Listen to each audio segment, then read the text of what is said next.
السلام علیکم۔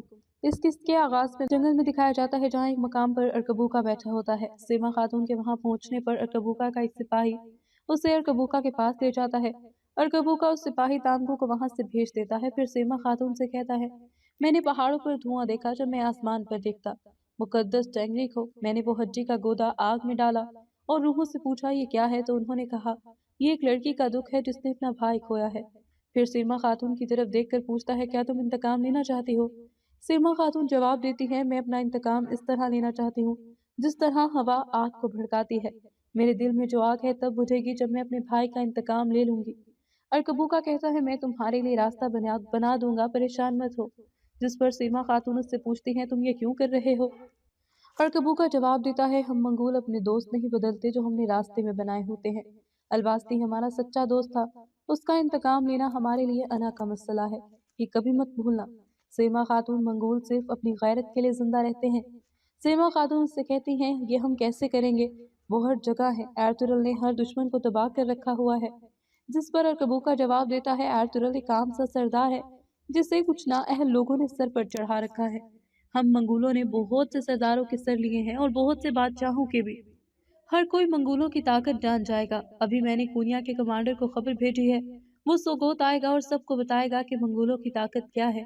سیما خاتون کہتی ہے مجھے پرواہ نہیں کہ تم سوگوت کا کیا کرتے ہو، مجھے بس اپنے بھائی کا انتقام لینا ہے اور میں جانتی ہوں مجھے کیا کرنا ہے۔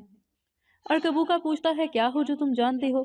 سیما خاتون جواب دیتی ہیں ہمارے قبیلے میں ایک جرگہ ہوگا، اگر قبیلے کا سردار جسے میں چاہتی ہوں بن گیا تو ہم جو کرنا چاہتے ہیں کر سکتے ہیں۔ ارکبوکا مسکرا کر کہتا ہے تیز ذہن رکھنے والی خاتون پوری دنیا کو چلا سکتی ہے، تم مجھے اچھی لگی ہو سیما خاتون، تمہارا کام اپنی بہن کو صدارت کی کرسی سے ہٹانا ہے، کیونکہ ہمیں یہاں ایسے سردار چاہیے جو ہمارے وفادار ہوں۔ سیما خاتون کہتی ہیں لیکن یہ اتنا آسان نہیں ہے، ہر کوئی میری بہن کی اطاعت کرتا ہے، اور ویسے بھی تمام سردار ایرتورل صاحب کے وفادار ہیں، جو میرے بھائی کے وفادار تھے وہ پیچھے ہٹ گئے اس واقعے کی وجہ سے، ہمیں انہیں حوصلہ دینا ہوگا اور اس کی چابی بھی مجھے پتا ہے۔ ارکبوکا پوچھتا ہے وہ کیا ہے؟ سیما خاتون جواب دیتی ہیں سونا، جس پر ارکبوکا کہا لگا کر کہتا ہے تم واقعی الباستی کے بہن ہو، تم جانتی ہو کہ ہر کسی کی ایک قیمت ہوتی ہے، اور اپنے سپاہیوں سے کہتا ہے سونے سے بھرا ایک صندوق تیار کرو۔ پھر سیما خاتون سے کہتا ہے تم اپنے قبیلے کو قابو کرنے کا کام شروع کرو اور اس کام کو ہماری فوج کے آنے سے پہلے ختم کر دینا۔ یہ مت بھولو کہ تمہارے پیچھے منگولوں کی لامحدود طاقت ہے۔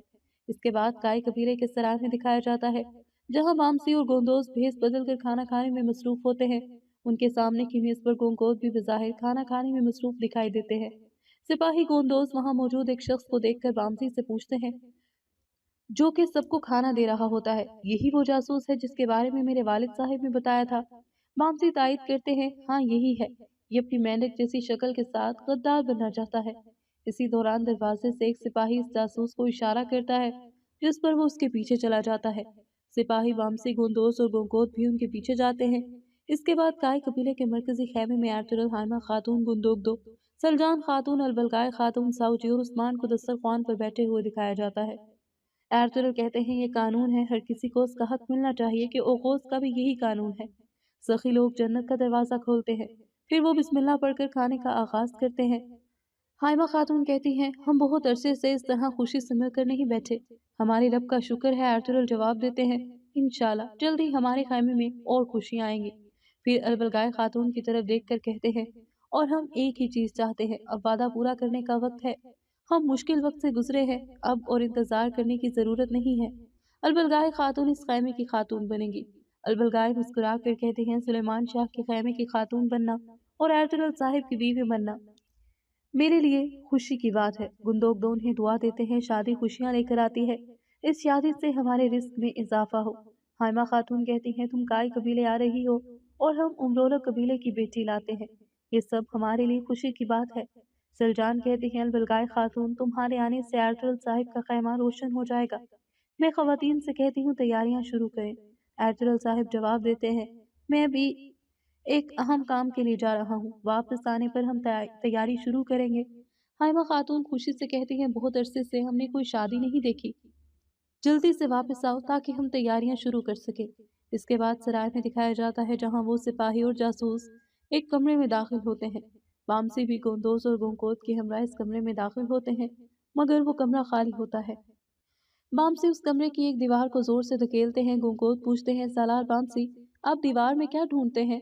بامسی جواب دیتے ہیں، دیواروں میں کوئی خفیہ راستہ ہوگا، وہ غائب تو نہیں ہو سکتے نا؟ پھر بامسی دیوار میں لگی ایک لالٹین کو اس طرح گھماتے ہیں کہ اس میں سے ایک راستہ برآمد ہوتا ہے۔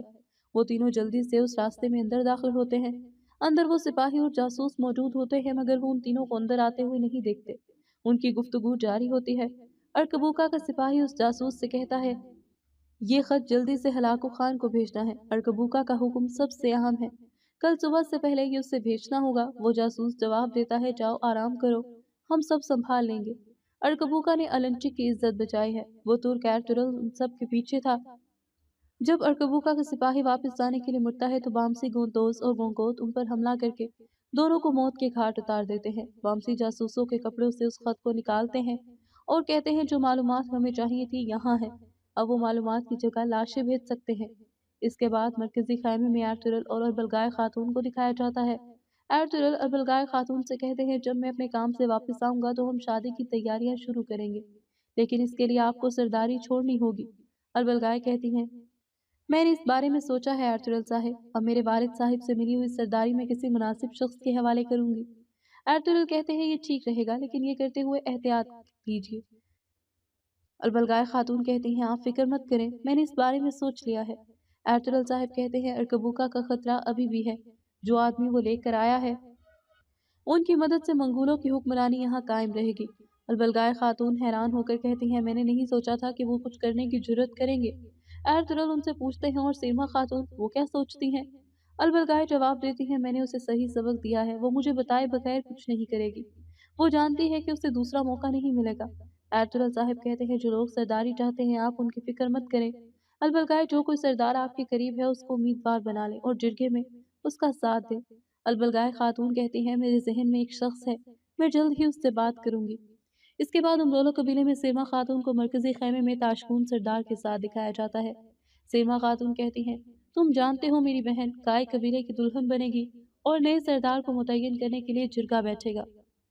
میں بیبلت صاحب کے وفادار سردار ہونے کی حیثیت سے چاہتی ہوں کہ تم سرداری کے امیدوار بنو۔ تاشکون جواب دیتا ہے، بیبلت صاحب کی اچانک موت نے ہمیں گہرا صدمہ دیا ہے، کوئی بھی یہ نہیں چاہتا تھا، لیکن یہ ہماری قسمت تھی، اور خاص طور پر جس سردار کو البلگائے خاتون کی مدد حاصل ہوگی اس کے خلاف جیتنا بہت مشکل ہوگا۔ سیما خاتون کہتی ہے، میں دیکھ رہی ہوں کہ تم بہت جلد ہی ہار مان گئے ہو تاشکون صاحب، میں نے آپ کو اپنے الفاظ کا پکا اور بہادر انسان جانا ہے،